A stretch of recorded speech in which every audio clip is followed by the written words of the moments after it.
Yeah, just talking at the chat. Like, I would agree that FE is can be tiring to like produce,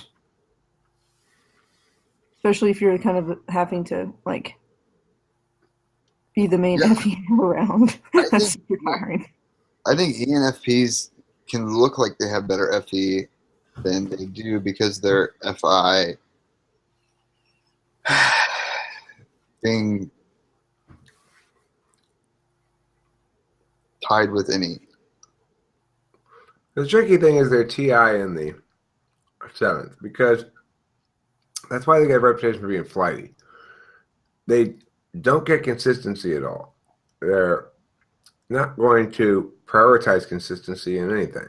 So for an ENFP to go, oh, I know I want to do this. I'm gonna commit to this thing here, and then a couple weeks later they go, no, I don't want to do that. I'm gonna uncommit to it. I got to commit to this thing over here. ENTPs learn from those experiences to not commit because we don't like the inconsistency. ENFPs understand each of those things is a unique situation with a unique set of feelings, a unique set of people, and so you can't really conclude anything about it except for the fact that it just wasn't right, and so I had to leave that thing, and now I got to do this other thing now, and I'm just as committed to this one, and I believe this time's different. And you're gonna do that for years because it's always a unique set of feelings, a unique set of people, and blah, blah, blah.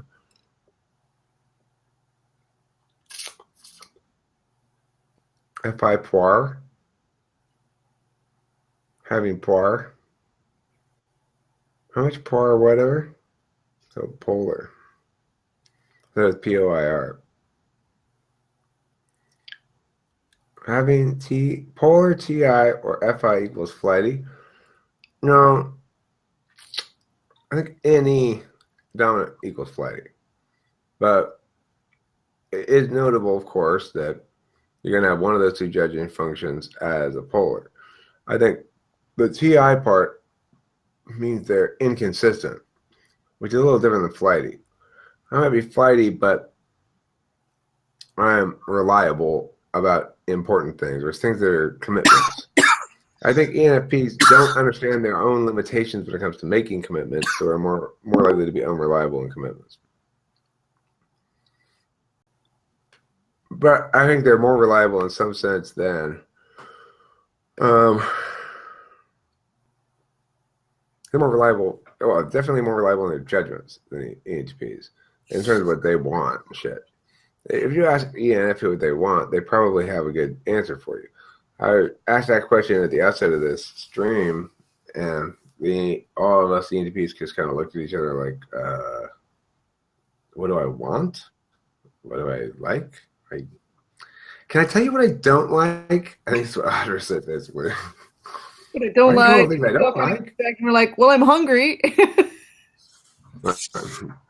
I don't like the fact that my ass itches. Don't burn your finger. I have to loosen my belt. It's too tight. There, and that's better.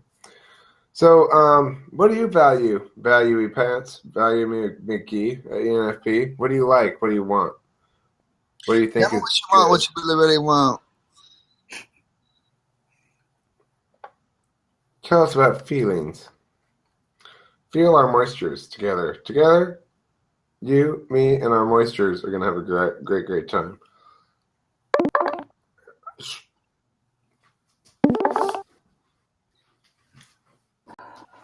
You bring some moistures. Spread some moistures around. What do you want me to talk about? Well, the question that was hard for ENTP to answer is, what do you want? What do you like? In life, in general, big picture.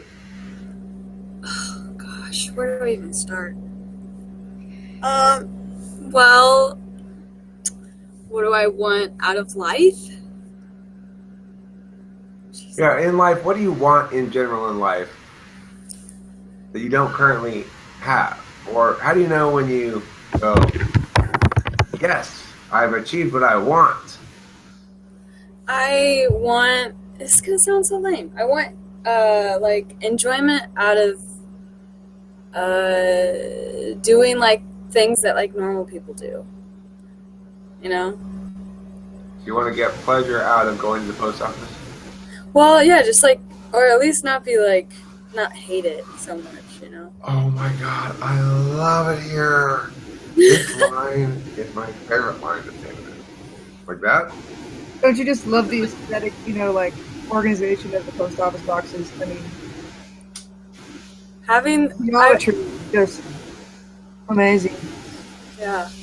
I mean, I would like the ability to maybe like have and keep friends, but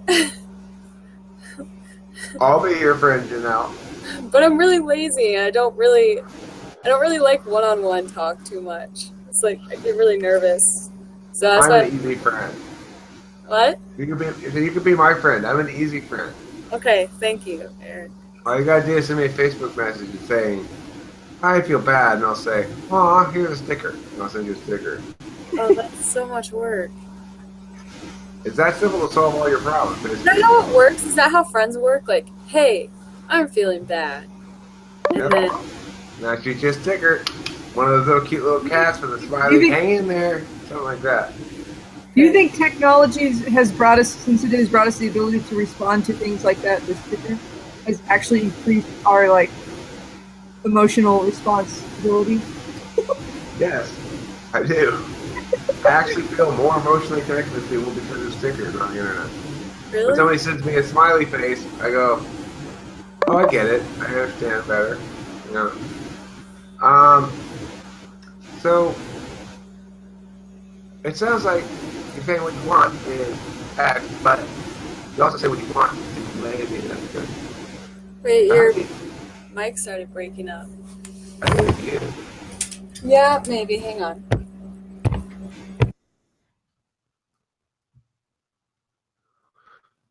Everybody needs a little time away before a day.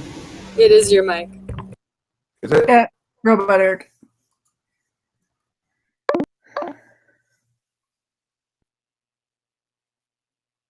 I like emojis because you can pretend because emojis seem to imply that you did feel something, which makes people feel better. Like maybe you did. Can you guys hear that? Oh shit. I don't have my headphones in. Exactly, Neptune. Okay. Is my mic loud? Can you hear like the fan on my computer? Yeah, it's super loud. Although you God. heart emoji, I can't do that. I can do smiley faces. That's as nice as I get in emoji. Man, words are great, but to a certain extent, they burden the other with a lot of reading. And so, I mean, look, emojis are key. It's just between, if a chick sends you a message with a smiley face, it's kind of neutral. If she sends you a smiley face with a little kissy thing on it, then that means you can try to move on her a little bit. See how it goes, It's a pretty sure sign. It's a pretty convenient sign to have. If they send you the little kissy face thing, it's a good sign. Naked pictures are sure to follow.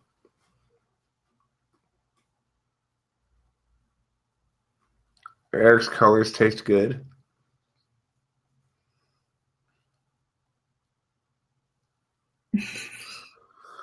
The ellipsis, my most overused punctuation.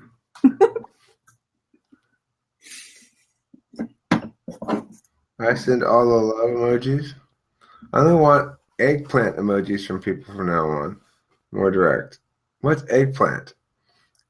Does that represent a phallus? A particularly bulbous phallus? What does it represent? Both eggs and plants?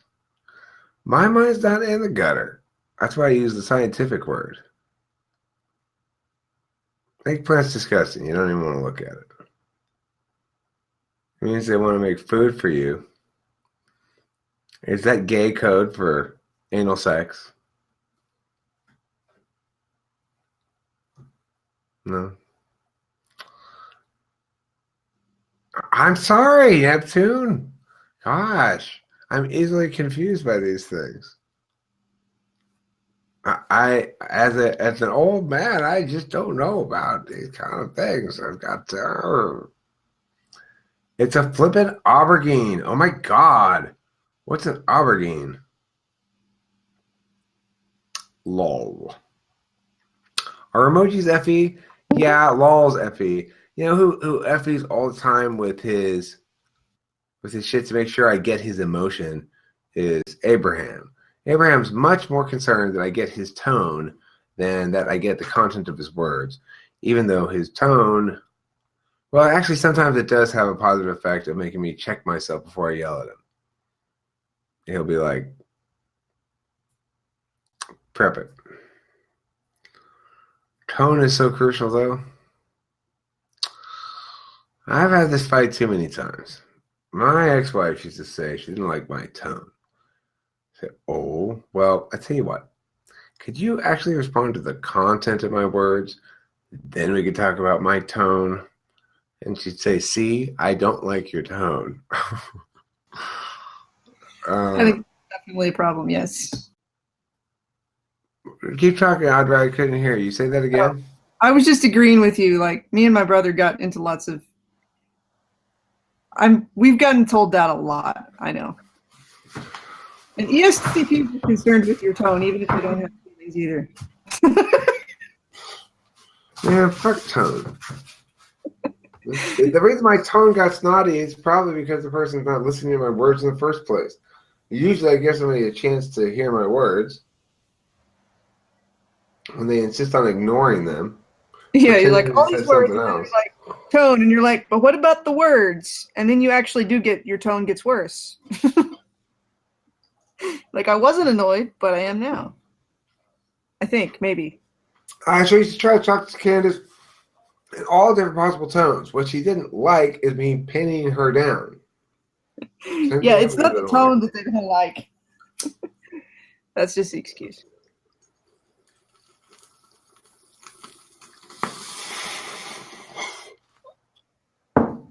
Well, Or something.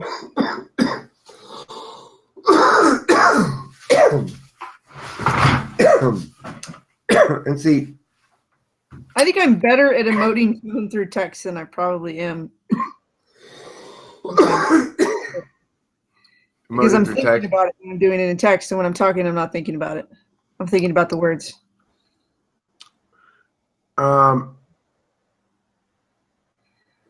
Here's the thing. My ex-wife used to also try to solve problems by dealing with it by changing her approach or by her tone or whatever, her positioning of things. She'd say, okay, Eric, I really want you to do this. And at first I'd say like, well, you can't just surprise me with this shit or whatever. So then she started giving me lots of notice. And I basically explained to her, Candace, it's not how you approach me with go pick up the poo with your hand. It doesn't matter, right? It's the actual thing I don't like that you're having me do. I actually don't want to do that thing. You didn't ask me the wrong way. You didn't need to be nicer. You didn't need to give me more notice. You didn't need to compromise in some area. I don't want to do that thing at all. I find it unpleasant and wish to not participate, please. Yeah, she didn't like those kind of answers.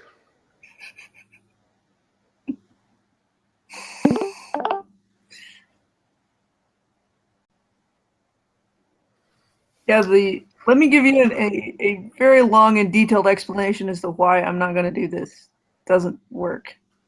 Or it doesn't make much ground. I've tried that. What do you mean? Are you trying to... It's like you give a nice explanation of you're like, why this makes no sense and I'm not going to do it. Well, yeah. Even like presenting alternatives, you're like... Then they're like, well, in all the effort you spent like arguing with me, you could have already done it.